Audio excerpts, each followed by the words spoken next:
Hi, I'm excited to chat with you today. I have been receiving questions in my time management classes about how to get yourself out of the growing pile of emails.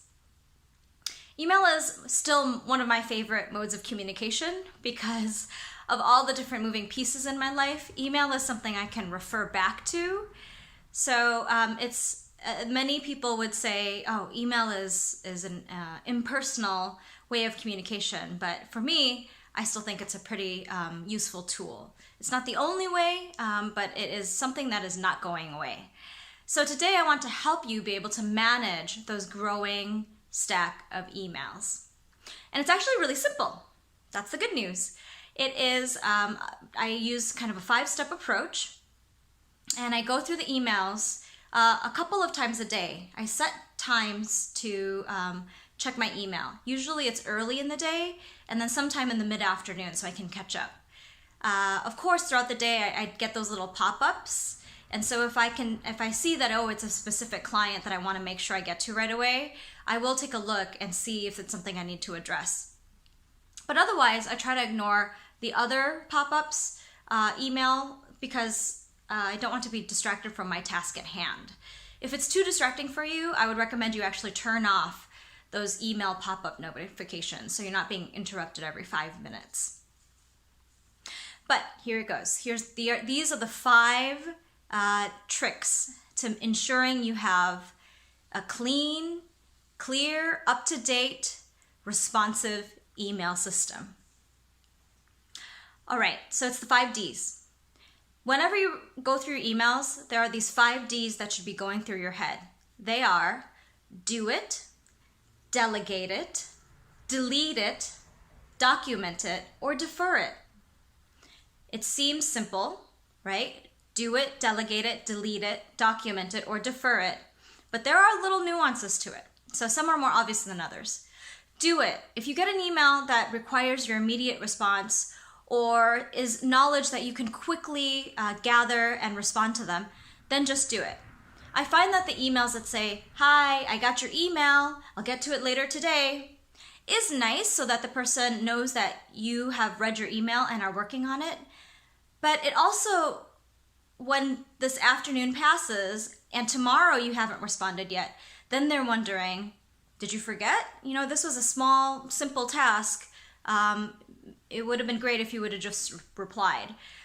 So by saying that you'll get to it later today is okay, but you need to make sure that you schedule time in your day to truly get back to that email.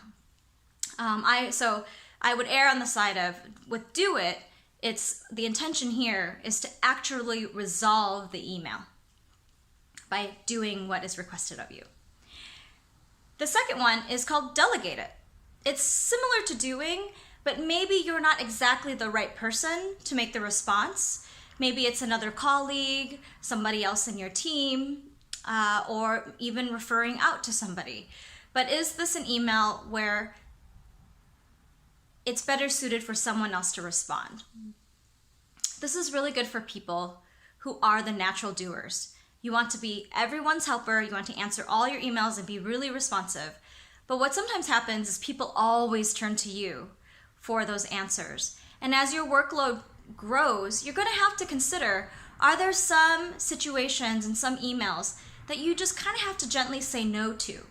And so instead of just straight out saying no, you're actually going to delegate it to the next person that you think would be really suitable to reply to that email. So the third one is delete it. That's pretty obvious. I don't need this email.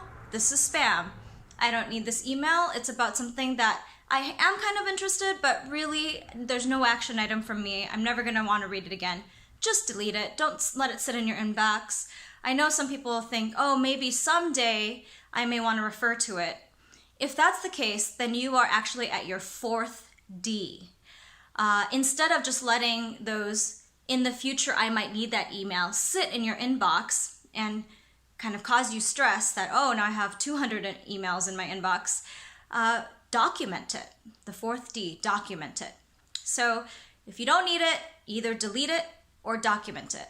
there's different ways to document it. You can download the file and into your computer, or just archive it.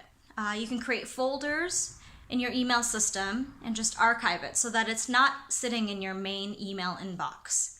All right, so you've got 4 Ds so far. Do the email, delegate the email, delete the email, document the email, and finally, defer the email. I've alluded to this before, but deferring the email really is about, I'm going to need a little more time to research this, or I need to check with 2 other people before I can provide a response. In this case, I do think it makes sense to reply to the person and say, let me try and check with Sam and Fred this afternoon and get back to you by tomorrow morning. So what I would do then is recommend you put it in your calendar this afternoon to check in with Fred and Sam. And also put on your calendar for tomorrow morning, reply to the email. That is how I structure my calendar very specifically.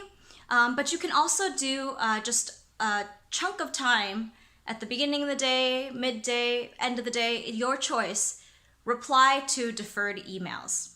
And you need to figure out a system in which you can prioritize which emails are still waiting for your response that you've decided to defer. Some people like to write it on a little piece of paper and they have a little checklist. Others will put a star next to that email or mark it as unread so that they're continually reminded, don't forget about that. So again, for me, I put it on my calendar. Make sure to reply to that. I hope this was helpful. These are the 5 Ds. Do, delegate, delete, document, and defer your emails. There are 5 strategies to keep a clean, stress-free email inbox. Let me know if it works for you. Have a good day.